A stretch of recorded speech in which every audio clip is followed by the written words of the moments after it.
Assalamualaikum warahmatullahi wabarakatuh, mahasiswa Bapak yang berbahagia. Pada hari ini kita akan melanjutkan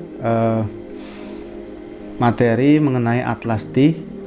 Kemarin sudah kita bahas mengenai literatur review. Nah, sekarang kita akan bahas lebih mendalam, yakni bagaimana cara menganalisa data kualitatif, ya. Nah, di sini Bapak mengambil data pengolahan data penelitian pada penelitian Bapak 2021, ya. Ini kita ambil satu dokumen saja, ya. Di sini dokumen adalah hasil wawancara mahasiswa. Nah, bisa kita lihat di sini model wawancaranya. Oke. Cara codingnya sama dengan seperti kita coding di literatur review, ya. Cuma ini bedanya adalah open coding, artinya kita baca dulu transkripnya, kemudian kita tentukan codingnya apa, ya. Nah, ini keterangan seperti ini. Karena terbiasa kuliah offline, rasanya masih sering keteteran mata kuliahnya. Kalau offline selalu hafal jadwal kuliah, jadi langsung menuju kelas. Kalau tidak ada laptop, tinggal ke perpus, nggak punya buku, tinggal ke perpustakaan. Oke, kita klik kanan, apply code, ya, seperti halnya yang seperti biasa. Misalnya di sini tidak ada kode yang tersedia, kita bikin kode baru. Misalnya kesulitan mahasiswa, misalnya kesulitan mahasiswa. IK misalnya mungkin, atau Win. Nah, kita tambahkan di sini plus. Oke, nah jadi open coding lagi satu, kesulitan mahasiswa Win. Nah, ini nanti kita cari yang pernyataannya sama, similar dengan kesulitan mahasiswa di file ini, ya, di transkrip ini. 841 mahasiswa yang diwawancara, ya, jadi banyak sekali ini filenya. Cuma pengerjaannya ya seperti itu, ya. Jadi open coding dulu. Nah, ini Bapak perlu jelaskan bahwa untuk analisa data kualitatif itu ada 3 langkah. Pertama adalah open coding untuk menentukan kode-kode yang kita klasifikasikan. Kemudian setelah kode-kodenya sudah ada seperti yang di kiri kita ini, ya, di sidebar kiri kita ini, kode-kodenya sudah kita kumpulkan. Nah, kemudian kita kategorisasi kode-kode yang similar, kode-kode yang berhubungan, kita kategorisasi, ya. Kalau di sini bisa kita networking. Oke, caranya bagaimana? Begini. Nah, ini kita klik dulu 2 kali di area kode ini untuk memunculkan kode manager, ya. Nah, di sebelah entity-nya ini, misalnya kita mau mengelompokkan adaptasi pembelajaran daring, ya.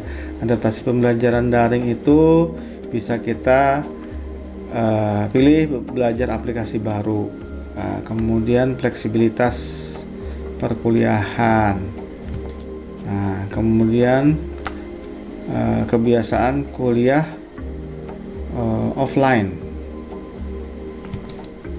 Oke, kemudian kita bisa klik juga misalnya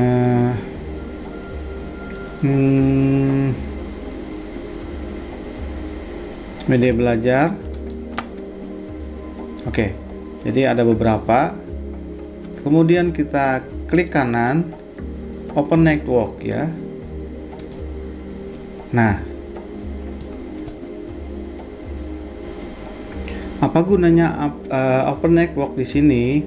Ini gunanya untuk memvisualisasikan data kita, ya, biar lebih dipahami oleh banyak kalangan, ya, untuk penyajian data kita, ya. Nah, ini juga proses untuk axial network. Oke, caranya bagaimana?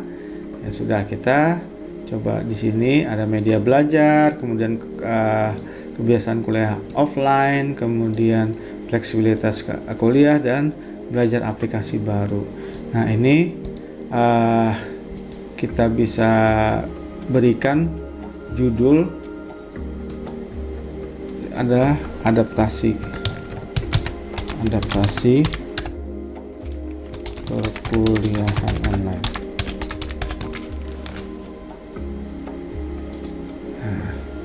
Oke. Nah, ini adaptasi perkuliahan online. Oke. Kini kita networkkan atau kita hubungkan ya. Caranya bagaimana? Kita arahkan ke sini. Nah, di sini ada pilihan apakah itu berkontradiksi atau dia ini adalah atau properti dari adaptasi kuliah online, atau berasosiasi, atau penyebab, atau bagian dari. Nah, itu ya. Jadi kalau misalnya kebiasaan kuliah offline ini adalah kontradik dari adaptasi kuliah online. Nah, kemudian belajar aplikasi baru. Belajar aplikasi baru ini bagian dari part of adaptasi perkuliahan online. Nah, kemudian media belajar. Nah, media belajar ini kira-kira apa? Dia adalah properti dari perkuliahan online ya. Nah, kemudian fleksibilitas kuliah dihubungkan ke adaptasi kuliah, ia merupakan properti dari adaptasi perkuliahan online ya. Nah, ini. Oke. Nah, kemudian kita lihat kaosnya ya. Nah, ini di sini sudah ada komennya yang komen ini adalah rangkuman dari grounded quote yang ada di transkrip wawancara mahasiswa ya. Jadi ada 75 pernyataan mengenai kebiasaan kuliah offline, dan ini adalah rangkumannya ya. Ini adalah rangkumannya. Nah, sama dengan media belajar bisa kita buka juga. Nah, di sini ada 59 quote ya. Nah, ini adalah rangkumannya dari 59 itu ya. Nah, ini. Nah, kemudian bisa kita perbaiki jalurnya ini,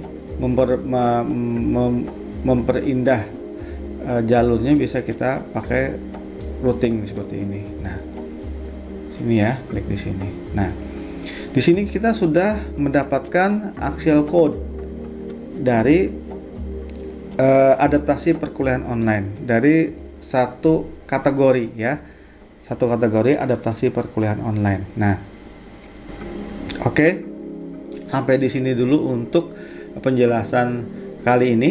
Nanti kita bisa lanjutkan di video yang akan datang. Terima kasih, semoga bermanfaat. Assalamualaikum warahmatullahi wabarakatuh.